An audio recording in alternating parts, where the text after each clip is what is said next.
折に忍びやし我がヤンキーに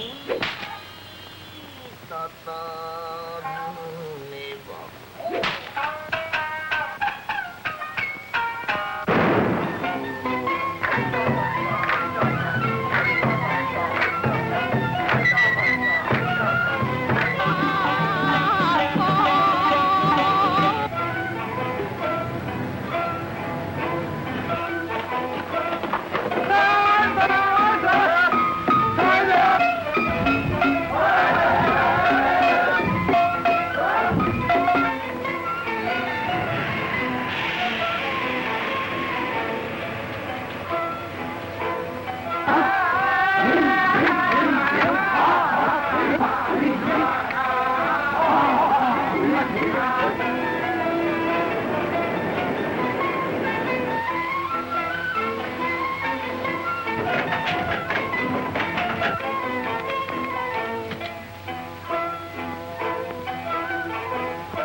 We shall never completely understand the Japanese mind, but then they don't understand ours either. Otherwise, there would never have been a Pearl Harbor. But we must try to understand Japan because we have become locked in the closest of all relationships, war. Whether we like it or not, we and the Japanese are going to be at very close range for a very long time. So let's see what kind of people these Japanese really are, what they believe in, what they want, and how they get it. And if this tale begins to get a little fantastic, bear with us. We're dealing with the fantastic people. First, let's examine a typical Japanese soldier. His average height is 5 feet 3 inches. His average weight, 117 pounds. He and his brother soldiers are as much alike as photographic prints off the same negative. His pay is 10 yen, or about $2.36 a month. His personal equipment is simple but practical. Fully supplied with ammunition, the load he carries weighs about 60 pounds, more than half his weight. His uniform is ill-fitting, his appearance unsoldierly, even comic according to Western standards. At drill, he may lack precision. But he is hard. He is able. He knows his job. His endurance is phenomenal. He'd just as soon go over a mountain as around it. He lives on rice and fish, or occasionally rice and meat, but often on rice alone.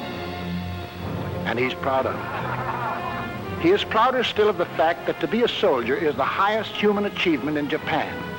He has been trained to be a soldier almost from birth, and into his tough little mind has been drilled and hammered the fanatical belief that Japanese are descendants of gods and destined to rule the earth and all who live on it.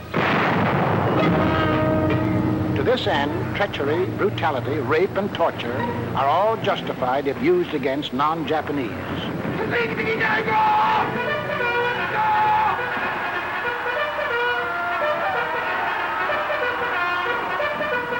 In combat, his single aim is to close with the enemy in hand-to-hand fighting. He believes that in the attack itself, there is some mystic virtue by which greater numbers bearing superior weapons can be vanquished.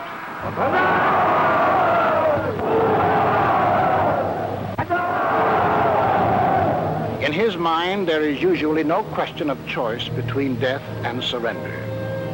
To him, death in battle is the attainment of an ideal. Where his flag leads, he follows in a blind emotional rush. For his flag not only represents his country, it is also the image of his God of gods. His flag is the rising sun. The rising sun is the symbol of the emperor.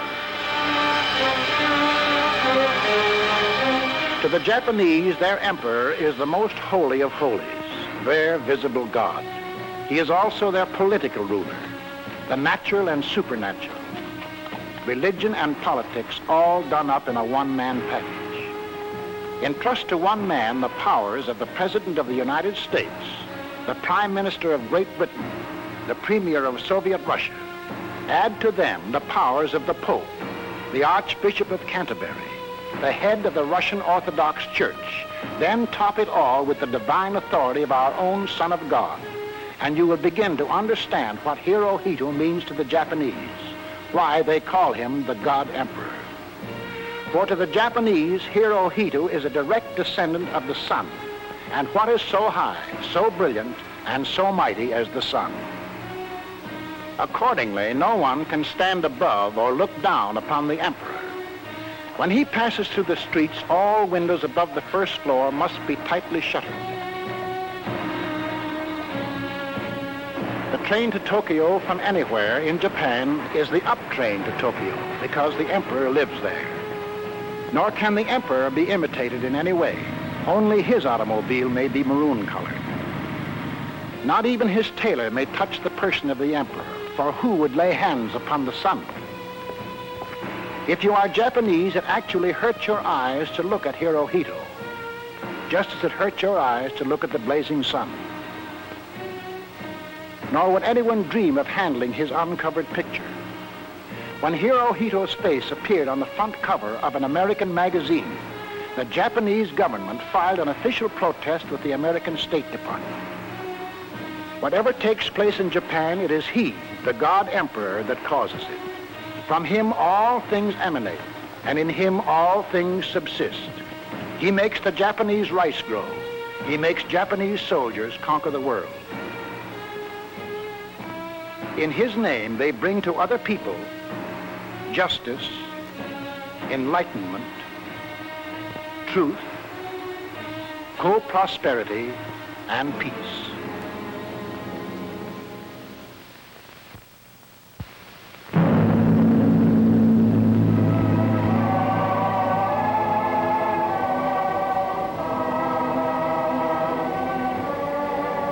The year 1940 was a holy year in Japan, for the nation celebrated the 2600th anniversary of its founding by the first God Emperor, Jimmu.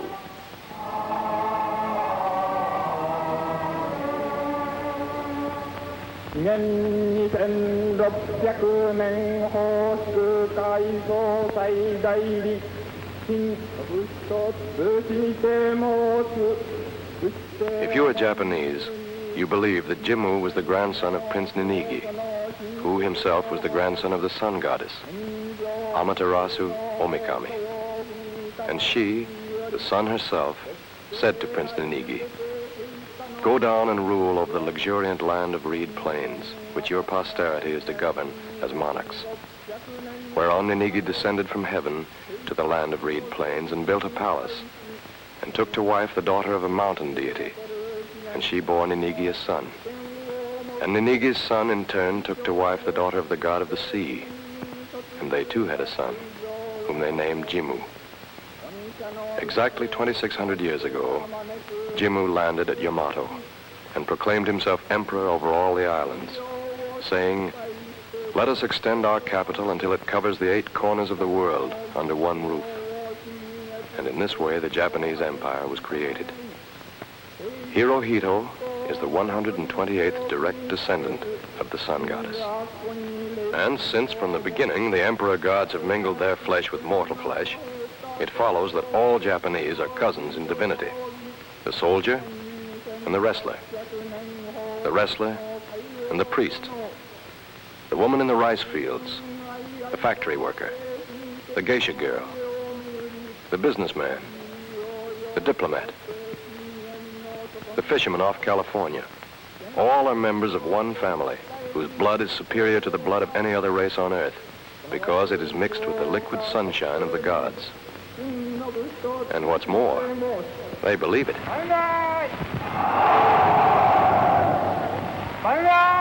And being of divine origin, All their acts fall into the divine pattern called the Way of the Gods, or Shinto. Which brings us to the national religion of Japan, Shintoism.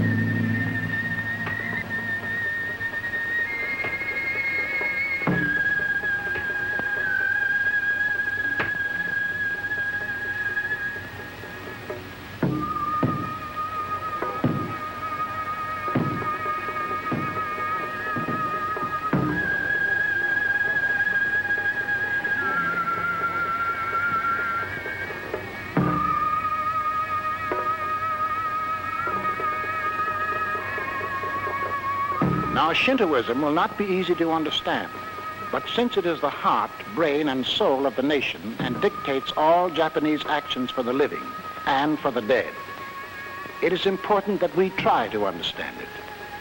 According to Shinto, the population of Japan is one son of heaven, the emperor, 9 million minor gods, 75 million living people, and billions upon billions of ghosts, the spirits of all Japanese who have died in the past. These spirits stand watch over all Japan, follow their soldiers into battle, and serenely float around in every Japanese house where guests are frequently introduced to them. They are so near, the living merely have to clap their hands to call their attention.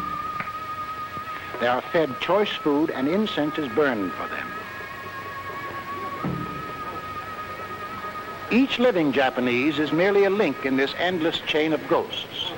He is identical with them except for the unimportant fact that he breathes and can be seen. Each living Japanese knows he is constantly surrounded by these spirits who guard him and watch over him to see that he obeys the emperor and follows the way of the gods. To watch over special Japanese activities, there is a host of minor gods. The volcano is a god. The lightning. There is a god of the silkworm, the god of the night wind. These pearl divers have a god, and annually they hold a ceremony for him. These farmers have a rice god to whom they offer prayers for a good harvest. These scarecrows are all gods of one kind or another. There are over 100,000 Shinto shrines in which these local gods and spirits are worshipped. For the living Japanese, Shinto decrees that all their actions must imitate the way of the gods, who handle chopsticks thusly, arrange flowers thusly, drink tea thusly, worship the emperor thusly, enter a room thusly, greet an acquaintance thusly.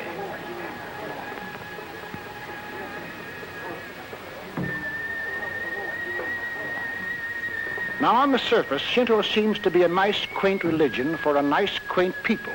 And in the olden days, it used to be just that. But today, there's a diabolical joker in Shintoism. For since about 1870, the state has forced into the teachings of Shinto a mad, fanatical doctrine.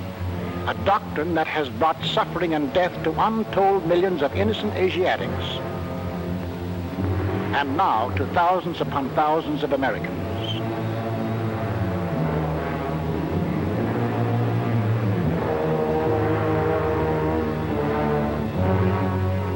This doctrine is based on the divine command that Jimmu, the first god emperor, was supposed to have given his people 2,600 years ago. Let us extend the capital and cover the 8 corners of the world under one roof. To cover the 8 corners of the world under a Japanese roof. The Japs have a special name for Jimmu's divine command. It's called Hakko Ichiu, and it has become the national ambition of Japan. From the viewpoint of Hakko Ichiu, the Emperor of Japan is the Emperor of all the races of the world. There are no 7 seas. All the oceans are to be recognized as the great Japanese sea. And in 1930, the modern American college-educated minister Matsuoka said, To save humanity, in conformity with the great spirit in which the Emperor Jimmu founded the empire, Japan should take over the management of Asia, then extend it to the rest of the world.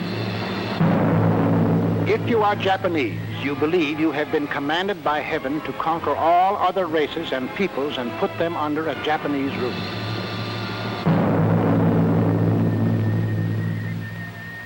If you are Japanese, you believe the place of honor among the spirits is reserved for those who die in battle. For they become warrior gods and are enshrined in a sacred temple, Yasukuni Shrine.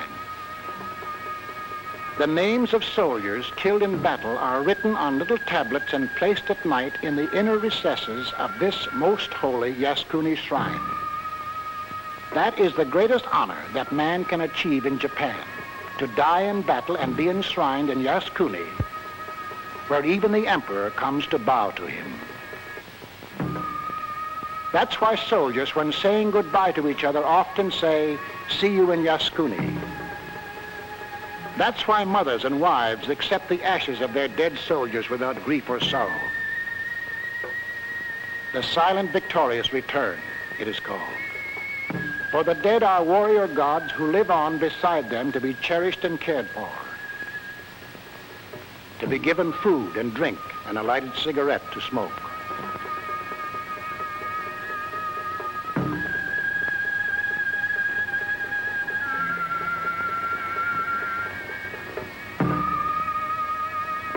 That's why Jap soldiers would rather be killed than surrender, for to be killed means they become warrior gods.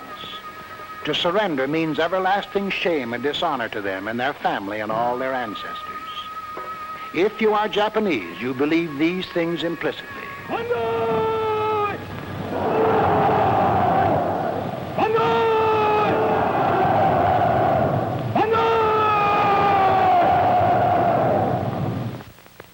But if you are not Japanese, what then is the real Japan?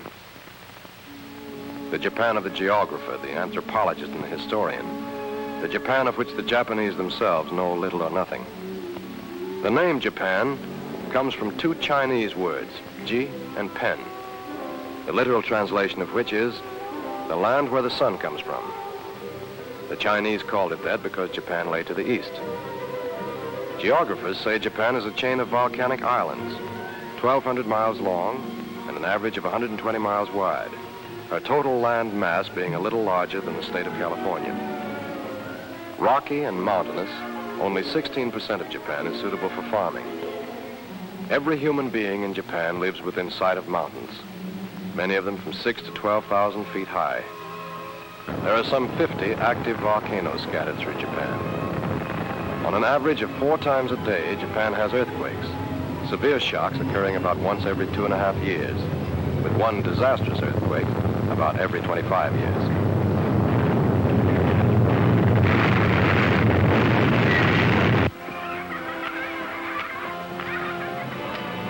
There are some 45 cities with a population of over 100,000, only 3 of which are beyond the range of 16-inch naval guns. Tokyo, the capital, with a population of 7,900,000, is the 3rd largest city in the world. And what of the people of Japan and their so-called divine origin? Anthropologists say the original inhabitants of the islands were a hairy barbarian people called Ainus. Later on, fierce Mongolian tribes moved in and began conquering the Ainus. Still later, other tribes from many sources arrived on the scene. The fusion of all these tribes and races resulted in the Japanese of today, not of one pure blood, but of a well-mixed plasma cocktail of Ainu, Mongol, Manchu, Malaysian. Of the history of Japan, historians say that somewhere around the beginning of the Christian era, they elevated to leadership a chief or high priest, in this case the emperor, who claimed to have an inside track with the gods. This evolved into Shintoism, and the emperor's son myth became the dominant religion. But the early emperors had little political power, for the islands were really divided into many independent and quarrelsome tribes, ruled over by powerful barons or daimyos. These daimyos each had large, well-paid private armies of warriors called samurai. The samurai were the important and privileged class. real aristocrats who lived off the fat of the land without working. As a badge of rank, they wore two swords, a short sword for committing harakiri when captured or disgraced, and a large two-handed sword they fought with. With this sword, it was their privilege to lop off heads, arms, or ears of the peasants, either for practice or amusement. To further set themselves apart from the common herd, the samurai developed a code of rules for themselves called Bushido, the code of the warrior. Bushido extolled absolute loyalty to one's superior and reckless bravery in battle. But most important, Bushido not only sanctioned double dealing and treachery, but looked upon it as an art to be cultivated. It encouraged ambush. Jump a man from behind when he's unarmed and you've got a club. When he's alone and you've got a gang. That's Bushido, the art of treachery and the double cross, the national code of Japan. Harakiri was also a privilege of the samurai. When condemned to death, they were allowed to kill themselves rather than be beheaded. The executioner's axe was for the common people. As a result, harakiri became an elaborate ceremony, a form of art that showed bravery and indifference to pain. A man's son or his best friend stood by with a big sword to chop his head off in case he lost his nerve.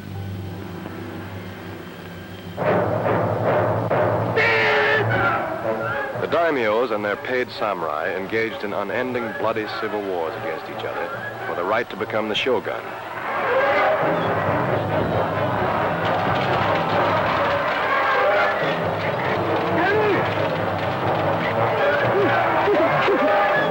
Being the shogun meant being top dog among all the daimyos, a dictator of dictators, ruling the islands in the name of the emperor, who was kept in the background as a religious figurehead. In the year 1592, the powerful shogun Hideyoshi thought he and Japan were strong enough to make their first bid to cover the world with a Japanese roof. And as they have ever since, they picked China as the first victim.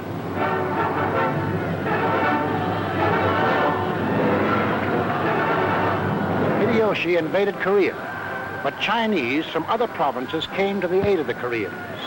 The Japs were stopped, and when Hideyoshi died suddenly, the invasion was called off. But they did a complete job of plunder, taking back with them all the wealth and art they could carry. They also brought back 30,000 pickled ears and noses of Chinese and Koreans killed in battle. These they buried in what is now known as the Ear Mound in the city of Kyoto. It was around this period that something new came into the midst of this warring, bloodthirsty people. Something new and strange. In the year 1521, Magellan had sailed around the world to the Philippines. In his wake came Spanish and Portuguese missionaries who eventually visited the Japanese islands. The strange new thing they brought was Christianity, the revolutionary doctrine of peace on earth and the equality and brotherhood of man. Here was something that dignified the lowly Japanese serfs as human beings. Soon there were some 200 churches and over 200,000 converts.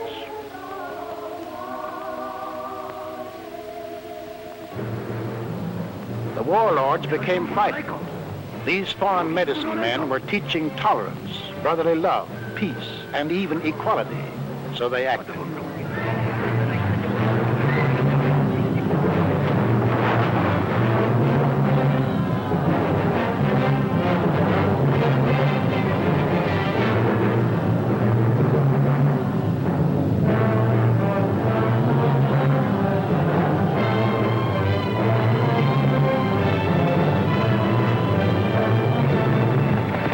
137 churches were destroyed in Nagasaki. All Christian converts in Tokyo were burned at the stake. Throw out the West. Throw out its poisonous doctrine of peace. And with that, Japan closed its doors. No one could leave Japan. No one could enter. Foreign sailors shipwrecked on their shores were tortured and beheaded. For 200 years, Japan remained completely isolated. And in those 200 years, the world advanced more than it had in the previous 1,000 years. Voltaire lived, and Washington, Jefferson, Franklin, Pasteur, The Americans fought a revolution for the belief that all men were created equal. The French fought for liberty, equality, and fraternity. The power of steam was discovered, and the steamboat and steam engine began to narrow the oceans and continents. The telegraph was invented. China was opened up to the trade of the world. But during all this time, Japan was closed. No news reached her shores.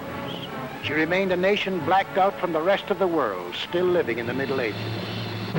Then, in 1853, just 92 years ago, Commodore Perry's American fleet of 4 ships sailed into Yokohama, bearing a message from President Fillmore offering the hand of friendship and the interest of trade.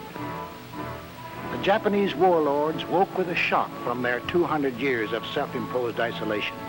They realized that the hairy white barbarian had machines and weapons that made him powerful. If the sons of heaven were to rule the earth, their spears and swords would be of little avail. Also, they realized how weak and divided they really were compared to Western nations. Hastily, the feuding barons stopped fighting among themselves and joined together. But they needed a central figure around whom they could rally. Available was the God Emperor, who up to now had been more or less of a stooge. So, in 1868, the warlords did away with the position of shogun and elevated Emperor Meiji to supreme dictatorship over all Japan, reserving for themselves and themselves alone the right to speak for him and to guide his policies, a position the warlords have hung on to ever since. Now for a strong military. The paid warriors, the samurai, were too few for a national army. So they introduced another revolutionary idea into Japanese life. The sons of peasants were suddenly permitted the great privilege of bearing arms. And it was a great privilege, for being a soldier almost meant being a noble. And to sell this program to the Jap masses, the warlords shrewdly used religion. They revised ancient Shintoism to suit their purpose and forced emperor worship, military glorification, and fanatic thoughts of conquest to be preached by all Shinto priests. Thus, Japan rid herself of the old samurai, but their fanatical spirit was passed on to the new peasant soldier, Bushido code and all. The warlords now flung open their doors to the West. Posts and telegraphs were introduced, railroads, the European calendar, photography, European dress. A frenzy of modernization seized upon the land. With a politeness such as the world has seldom seen, the Japanese invited other nations to help them build up their military power. And always with the thought, treat with the foreigner, learn his weapons, and then use them to destroy him. The old Bushido double cross. The English, having the best navy in the world, were invited to build up and train the Japanese navy. The French, supposed to have the best army in the world, were invited to train the Japanese army. But when they saw the French defeated by the Germans in the Franco-Prussian War, the Japanese switched to German advisors for their army.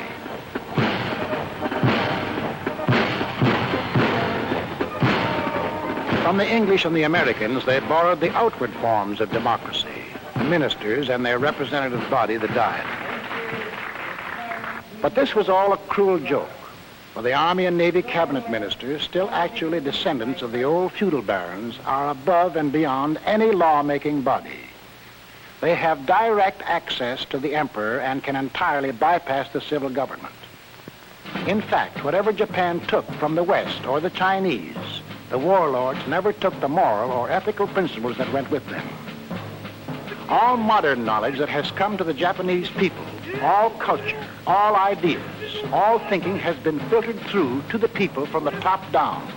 Any new idea is first tried out by the ruling classes, changed to suit their purpose, then with the emperor's blessing handed down to the people as divine law. In our Western civilization, practically all the ideas, the forces that have changed our thinking have come from the bottom up. Evolution or revolution starts with the people.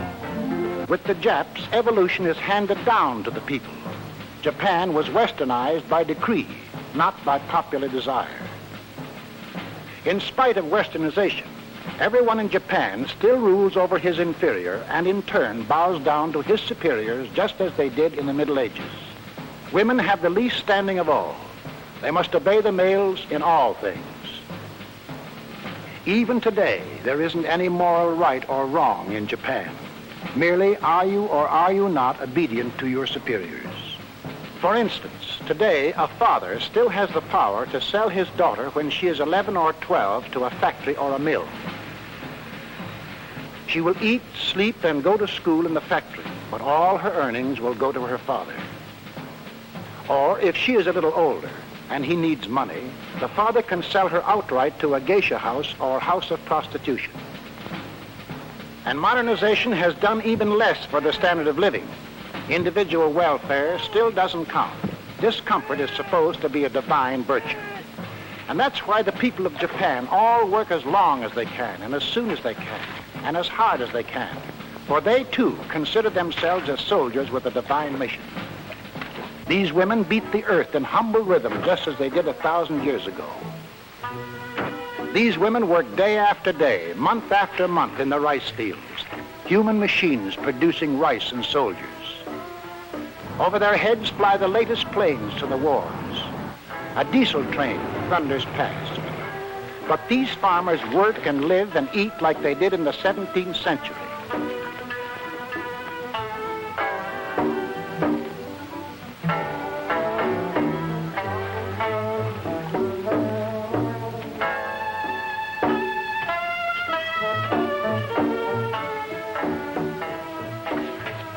The income for the whole family as high as $150 a year and as low as $16 a year. The Jap peasant works harder, eats less, and pays more taxes than any other peasant on earth. But he seldom complains, for he is carrying out the divine will of the emperor. The white-collar Japanese in the daytime uses telephones and adding machines. But when he goes home, he puts on a kimono and lives as his ancestors did in the Middle Ages. Japanese houses have no foundations. There are no walls as we know them, no windows, no paint, no varnish, no curtains, no chairs, and no beds. To sleep, they spread a couple of quilts on the floor with no sheets and lay their heads on hard, round pillows. Their food lacks albumin, fats, and sugar. The standard of living is the same as it was hundreds of years ago, one of the lowest on earth. For Japan became industrialized not to raise the standard of living, but to prepare for conquest. This man in a factory doesn't work a 6-day, 48-hour week for good wages. He works a 72-hour week at starvation wages and frequently dies of tuberculosis at the age of 40. Why do Japan's millions accept their fate in dumb, regimented silence? Why don't they rebel, revolt, organize labor unions? Well, first of all, having dedicated their lives to the emperor, belief in Japan's divine mission to conquer runs through the whole people.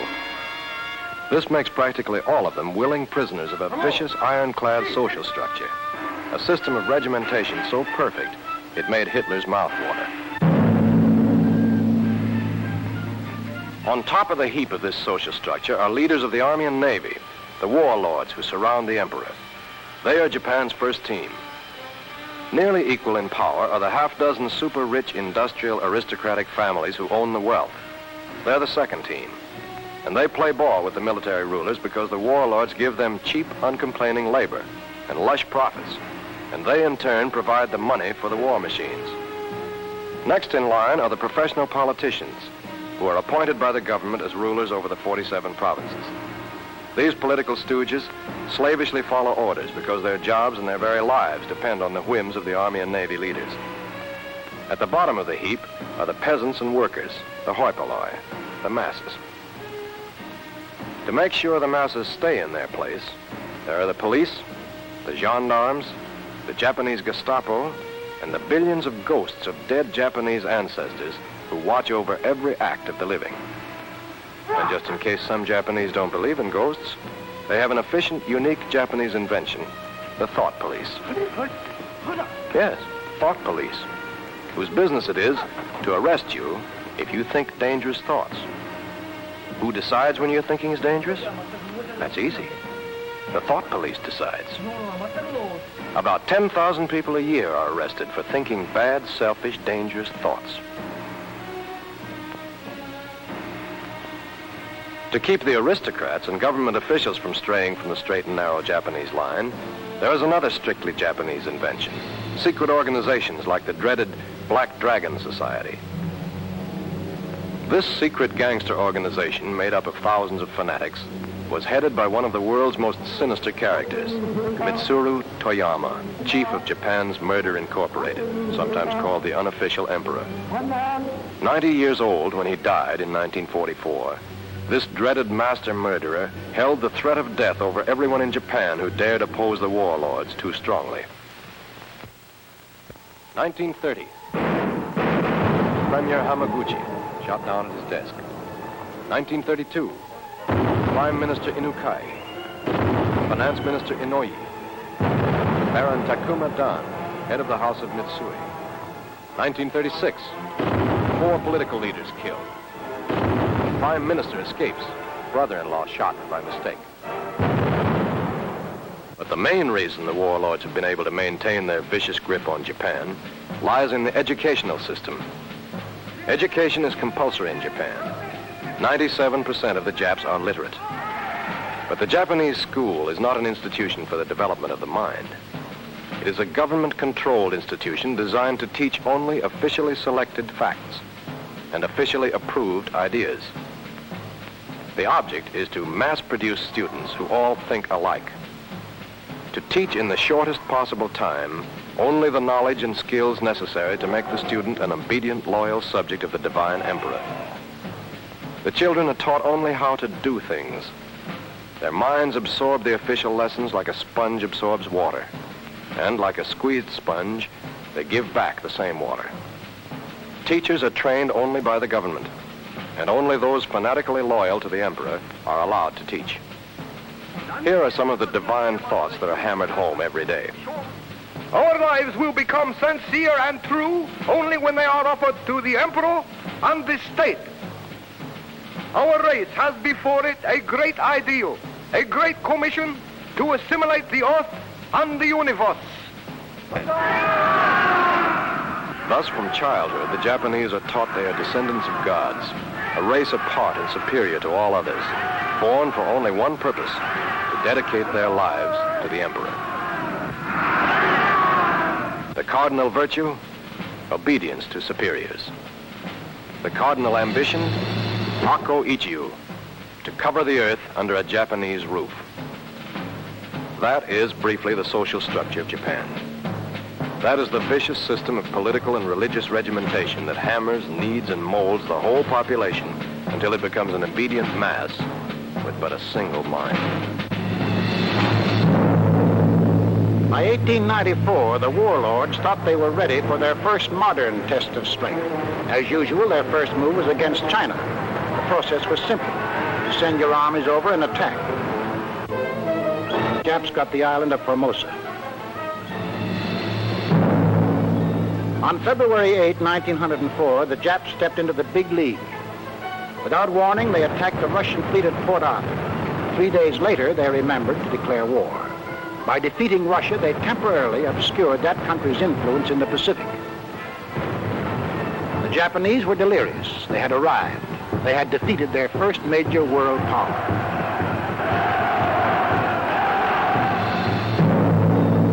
And 6 years later, in 1910, they simply marched in and annexed Korea.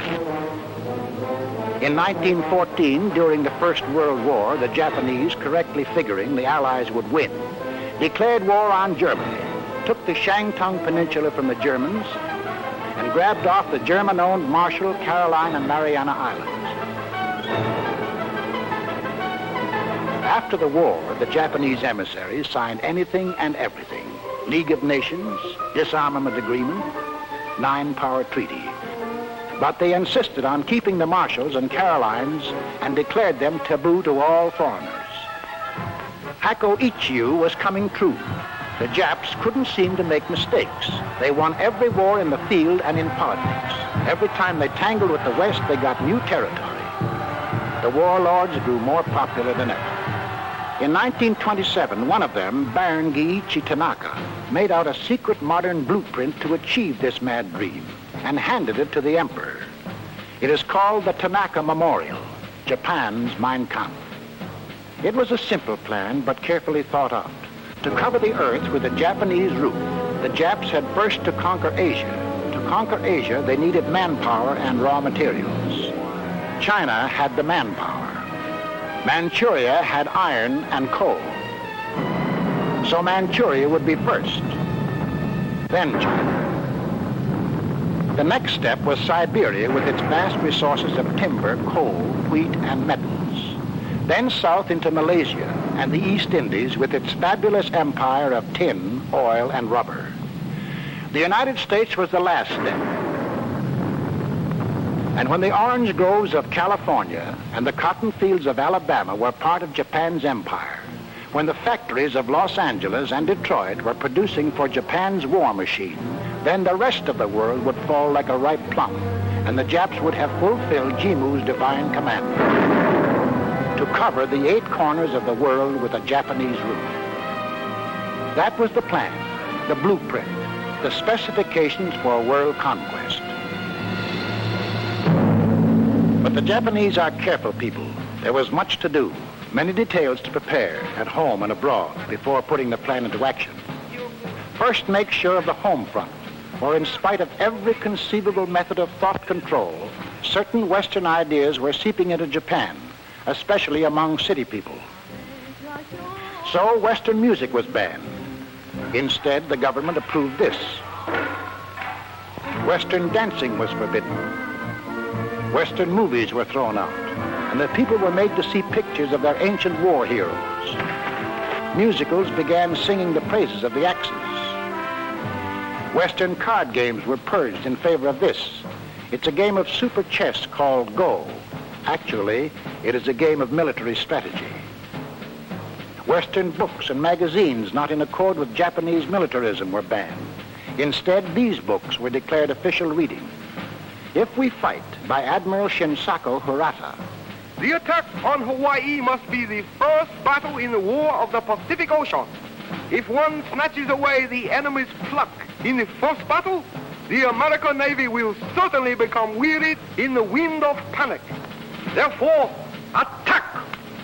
Arguments Against American Policies by Kawashima Seichiro. We can land in the Puget Sound and Columbia River, the vicinity of San Francisco, and the vicinity of Los Angeles. But this is possible only after we have destroyed the American fleet. Baseball was becoming Japan's national sport. It was popularized in Japan by visiting American teams. In 1931, an all-star team led by Lou Gehrig, Al Simmons, and Lefty Grove played in Tokyo to standing room only.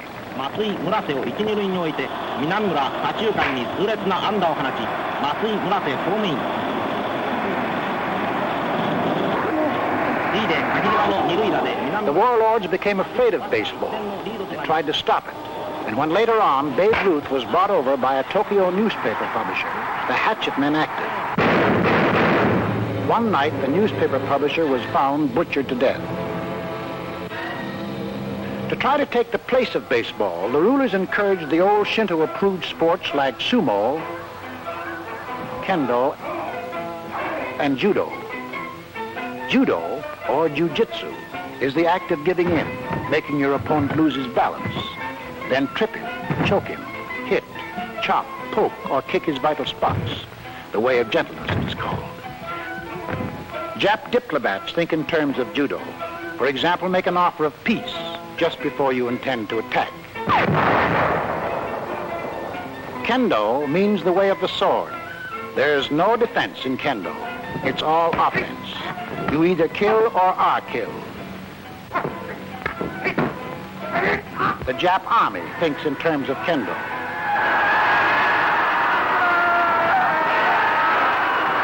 Sumo, or Japanese wrestling, is the act of calmly waiting or stalling for time. Then a swift charge to overcome your opponent.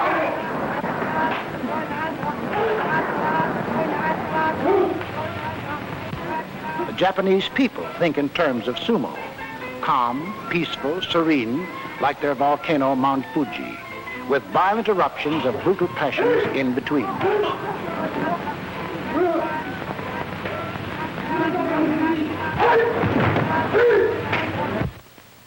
But even as they hammered their home front into shape, the gentlemen of Japan were softening up the rest of the world for their Tanaka plan.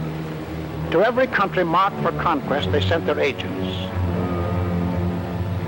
Army officers posing as laborers, shopkeepers, gardeners. Along the coasts, officers of the Imperial Japanese Navy, masquerading as fishermen, piloted tiny boats equipped with diesel engines and radio sending sets. They fished for pearls off the South Pacific Islands. They fished for tuna off the coast of California. They made some good hauls. Other Japanese traveled widely as tourists, photographing the sights of Honolulu and Seattle. Something to show the folks back home. Still others went to work in barber shops, strange barbers who didn't talk. All this information was collected, studied, filed away in Tokyo, ready for use when the day came for the army to go into action.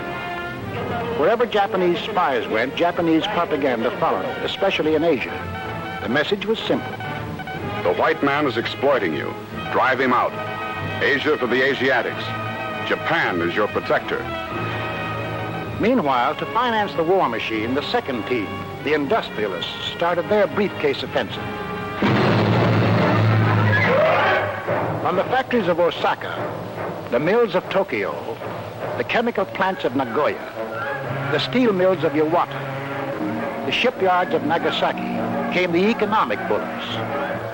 But these belching factories in the cities were not the real machinery behind Japan's trade war. For here was the real machinery.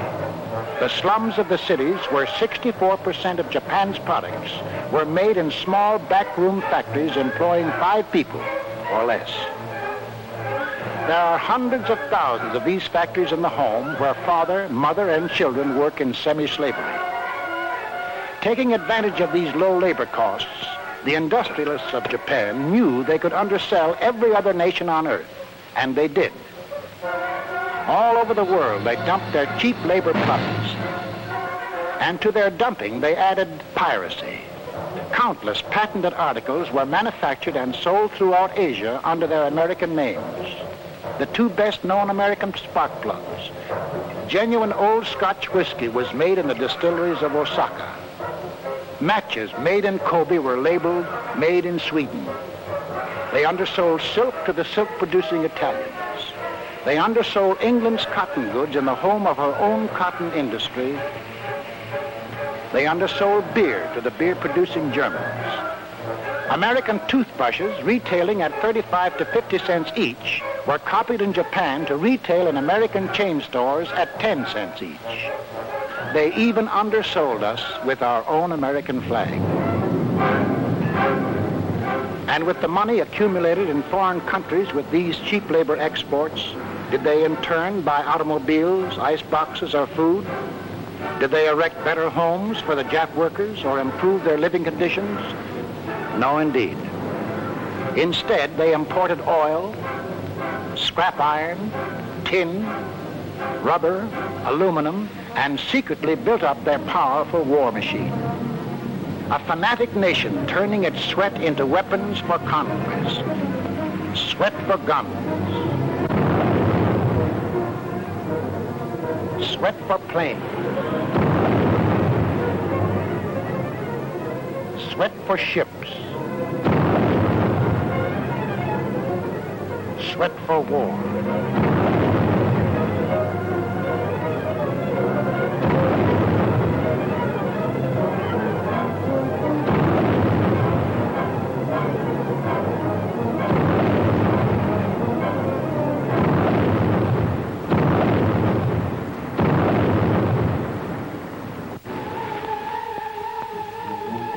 The greatest weapon made in Japan was the first team product, the Japanese soldier. As iron ore is melted in furnaces to remove impurities, so in Japan, humanitarian impurities are burned out of the child. As the steel is shaped by beating and hammering, so is the boy hammered and beaten into the shape of the fanatic samurai.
Final product, the Japanese soldier.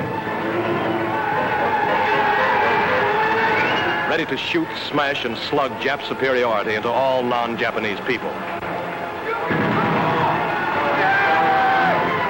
And so on September 18th, 1931, the first team kicked off. The warlords, faithfully following the Tanaka Plan, launched their shooting war in Manchuria.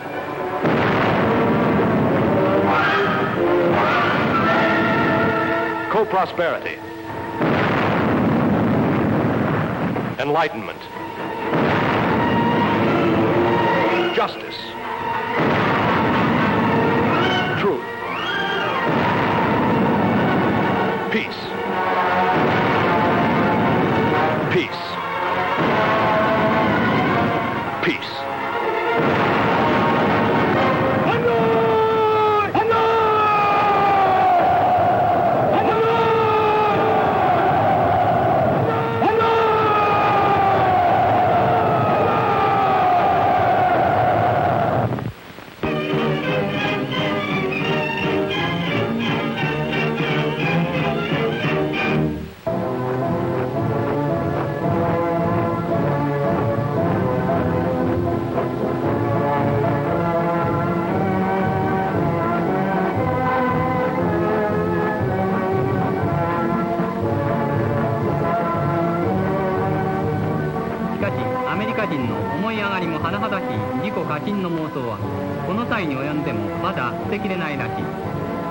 コレヒドールだけは降伏するが、フィリピンにおける全米飛軍を降伏させるわけにはいかないと主張し、ウェンライトはさらに譲る気配も見せなかった。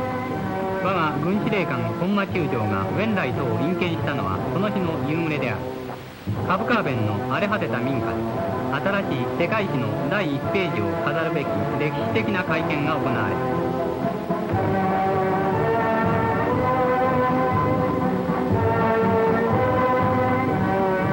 In groups of 100, the sick, battle-weary, starved American and Filipino prisoners were lined up, beaten, and searched, then herded together for what was to be for them the March of Death. This March of Death is a lasting monument to the insane arrogance and brutality of the Japanese soldier. Burning with malaria, racked with diarrhea and dysentery, the men, barely able to stand, were marched for some 7 days without food or water. Their helmets were purposely knocked off to expose them to the blistering sun. For hours at a time, they were given the torturing sun treatment. At night, they were packed into enclosures so tight, the men lay in their own human defecation. In the daytime, they marched in the sun. Thousands dropped out and were bayoneted and shot. Those that made it to the prison camps were subjected to unspeakable humiliation and torture. 3 years later, when rescued by MacArthur, this is how they looked.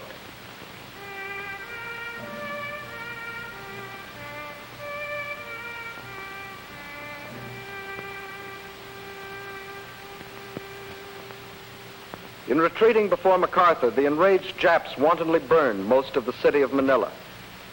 Before our men could kill them all, the sons of heaven had bound and slaughtered thousands of helpless Filipino civilians in the inner city.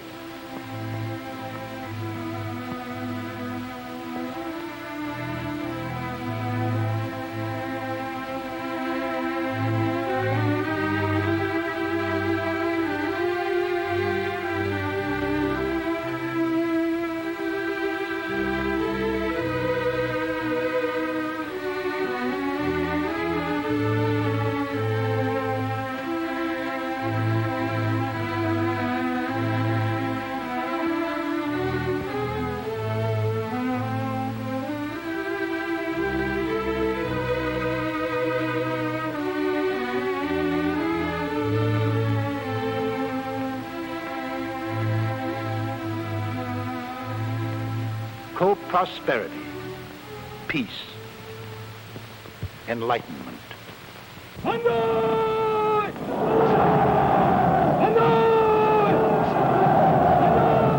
That's roughly your enemy, Japan. A nation with a tough, seasoned, fanatic army of 4 million still practically intact.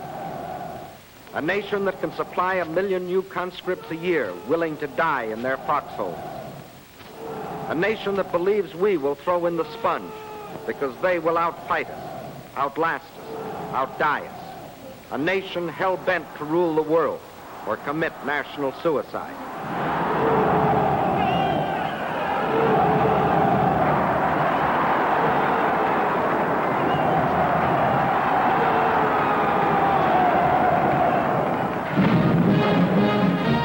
Defeating this nation is as necessary as shooting down a mad dog in your neighborhood. With only a portion of our total strength, we have already cracked Japan's outer defenses.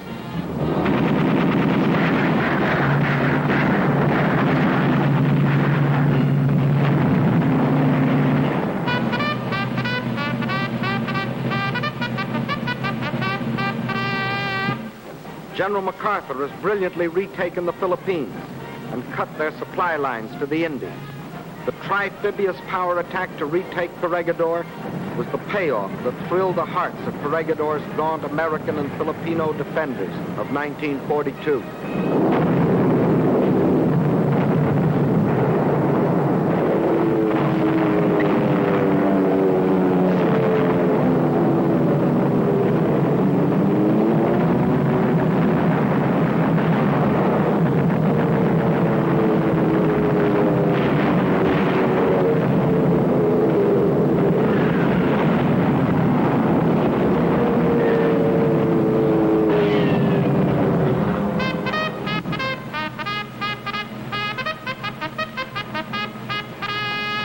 Our Marines topped their glorious fighting history by killing 20,000 Japanese on Iwo Jima.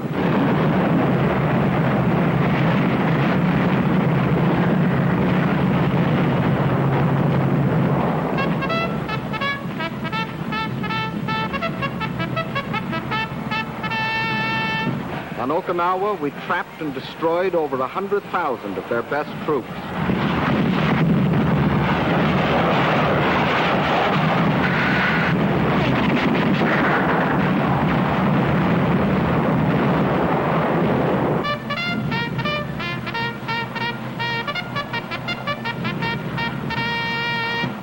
Our Navy is sent to the bottom approximately 3/4 of their naval strength.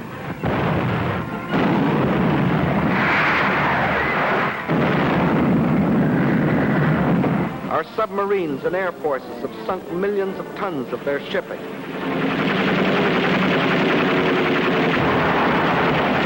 From the airfields near Japan, paid for in American blood, our air forces are systematically blasting Jap factories and war plants.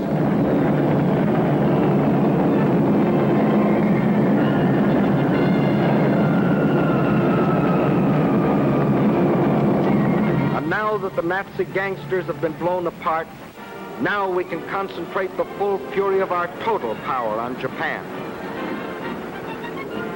The power of a Navy bigger than all other navies combined.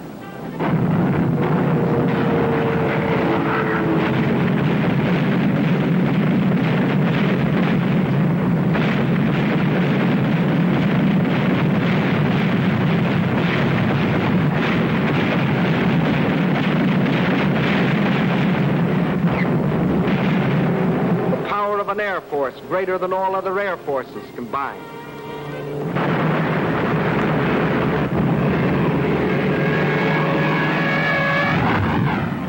The power of the best equipped and hardest hitting army the world has ever seen.